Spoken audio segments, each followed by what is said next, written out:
Assalamualaikum warahmatullahi wabarakatuh. Bismillahirrahmanirrahim. Friends, today I am going to discuss with you one of the important method of teaching, inductive and deductive method of teaching. People also called it inductive and deductive reasoning. This is a both name of this method, inductive deductive method, also called inductive deductive reasoning.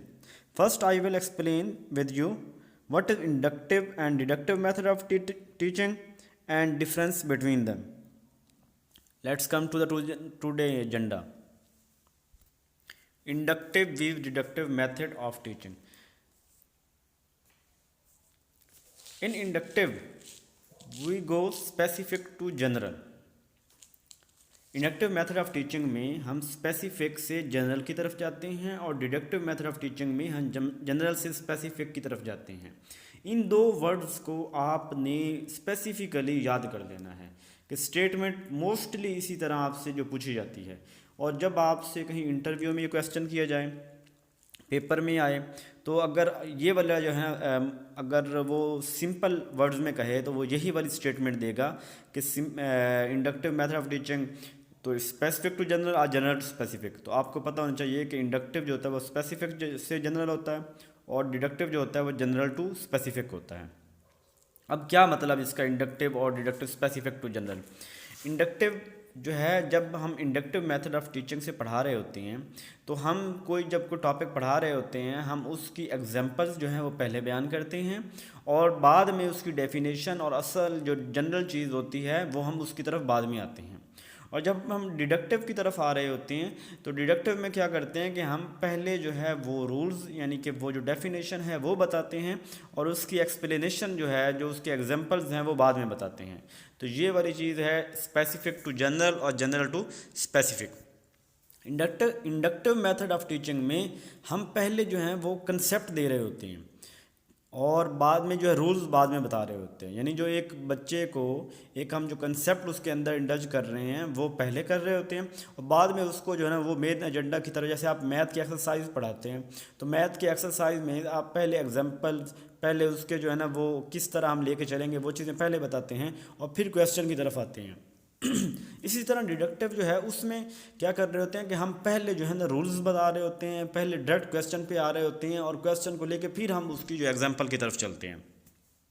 इसी वजह से inductive method of teaching को जो है bottom up approach कहते हैं कि जहां हम नीचे से ऊपर लेके जा रहे होते हैं, और जबकि डिडक्टिव में हम टॉप डाउन यानी ऊपर से नीचे लेके आ रहे होते हैं कि हम जो हैं वो मेन रूल्स, डेफिनेशन और फिर एक्सप्लेनेशन और फिर एग्जांपल की तरफ चलते हैं। जबकि इंडक्टिव में पहले एग्जांपल और फिर एक्सप्लेनेशन और फिर हम जो है ना वो डेफिनेशन की तरफ चलते हैं। इसी तरह जो है इंडक्टिव मेथड ऑफ टीचिंग में जो टीचर होता है वो पूरी क्लास को, जो स्टूडेंट्स हैं उनको नोटिस कर रहा होता है, हर एक की सुन रहा होता है, हर एक को समझा रहा होता है, सब उसके नोटिस में होते हैं। जबकि डिडक्टिव मेथड ऑफ टीचिंग में टीचर जो है वो डायरेक्ट इंस्ट्रक्शन दे रहा होता है। टीचर एक एक बच्चे को किनली ऑब्जर्व नहीं कर रहा होता, एक एक बच्चे के क्वेश्चन नहीं ले रहा होता, टीचर जो है वो डायरेक्ट इंस्ट्रक्शन दे रहा होता है। और ये इसीलिए इंडक्टिव मेथड ऑफ टीचिंग जो है इसमें डीप कंसेप्ट होता है, यानी किसी भी सब्जेक्ट की इची बिची जो है ना हम बता रहे होते हैं, डीप कंसेप्ट दे रहे होते हैं। जबकि डिडक्टिव मेथड ऑफ टीचिंग जो है इसमें प्रिडिक्टेबल होता है, टीचर जो है क्रैम कर रहा होता है, वो उसको जो है ना वो डीप कंसेप्ट नहीं दे रहा होता। इसलिए ये जो डिडक्टिव मेथड ऑफ टीचिंग है ये हमारा रिवीजन में ज़्यादा यूज़ होता है। इसी तरह इंडक्टिव जब होगा, इंडक्टिव मेथड ऑफ टीचिंग में हम न्यू नॉलेज इंपार्ट कर रहे होंगे, बच्चे को नया कुछ जब टॉपिक स्टार्ट करना होगा, नई एक्सरसाइज स्टार्ट करनी होगी, तो हम जो हैं वो बच्चे को इंडक्टिव मेथड ऑफ टीचिंग से लेकर चलेंगे, उसे नई न्यू नॉलेज देंगे। जबकि डिडक्टिव मेथड ऑफ टीचिंग में क्या होता है कि जो प्रायर नॉलेज है, जो बच्चे ने ऑलरेडी पढ़ लिया हुआ है, उसको हम जो है रिवाइज करवा रहे होते हैं, उसके बारे में उसको बता रहे होते हैं। इंडक्टिव मेथड ऑफ टीचिंग ये डिस्कवरी मेथड भी कहते हैं। डिस्कवरी भी इसमें होती है क्योंकि इसी में हम जो है ना एक बहुत ज़्यादा टाइम लगा रहे होते हैं इस मेथड पे, और इसलिए इसी में डिस्कवरी भी। और जबकि डिडक्टिव में क्या होता है, क्रैश कोर्स, जैसे है ना कि आपने पूरी किताब को पूरे साल में नहीं पढ़ा तो एक महीने में आप जो है उसका क्रैश कोर्स कर रहे होते हैं कि उसके जो चीज़ा चीज़ें हैं, जो इंपॉर्टेंट टॉपिक्स हैं उनको करेंगे, और इसीलिए ये फास्टर होता है। यानी कोई भी चीज़ काम को आपने जल्दी करना हो, सिलेबस जल्दी कंप्लीट करना हो, तो हम डिडक्टिव मेथड की तरफ आते हैं।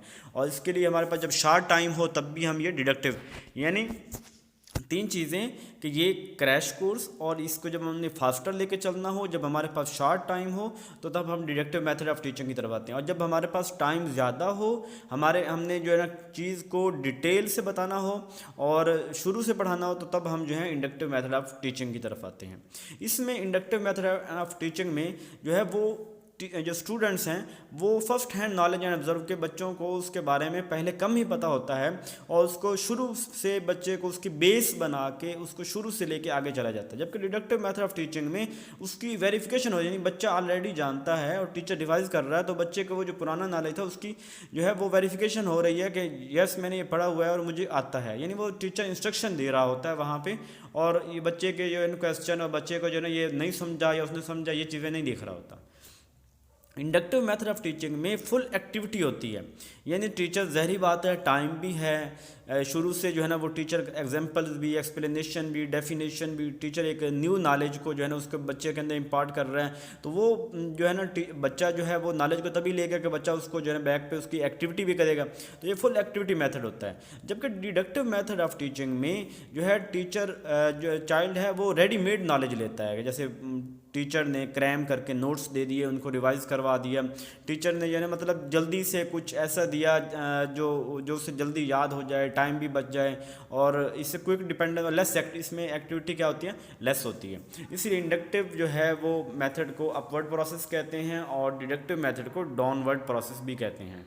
और सो इस कंक्लूजन में ये चीज़ याद रख ले, एक तो कंक्लूजन में क्या होगा कि जो स्टूडेंट है, एक इंडक्टिव मेथड क्या होता है, डिडक्टिव मेथड क्या होता है, हमें इन दोनों का पता होना चाहिए कि इंडक्टिव मेथड जो है वो टीचर सबसे पहले एग्जांपल्स बताएगा और फिर जो है वो बाद में उसका जो डेफिनेशन स्पेसिफिक टू जनरल जाएगा, जबकि डिडक्टिव में जनरल टू स्पेसिफिक जाएगा। जो है वो बॉटम अप प्रोसेस है, डिडक्टिव जो है टॉप डाउन प्रोसेस है। इसी तरह आपने हर चीज़ का जो ना ये जब आपका कंसेप्ट क्लियर होगा ना कि इंडक्टिव कहाँ यूज़ होता है, डिडक्टिव कहाँ यूज़ होता है, तो आपको इसकी समझ आ गई हो। Hope so you will understand. If you have any query regarding this topic, mention in comments. Please subscribe my channel and like my videos. अपना ख्याल रखिएगा, मिलते हैं अगली वीडियो में इंशाअल्लाह।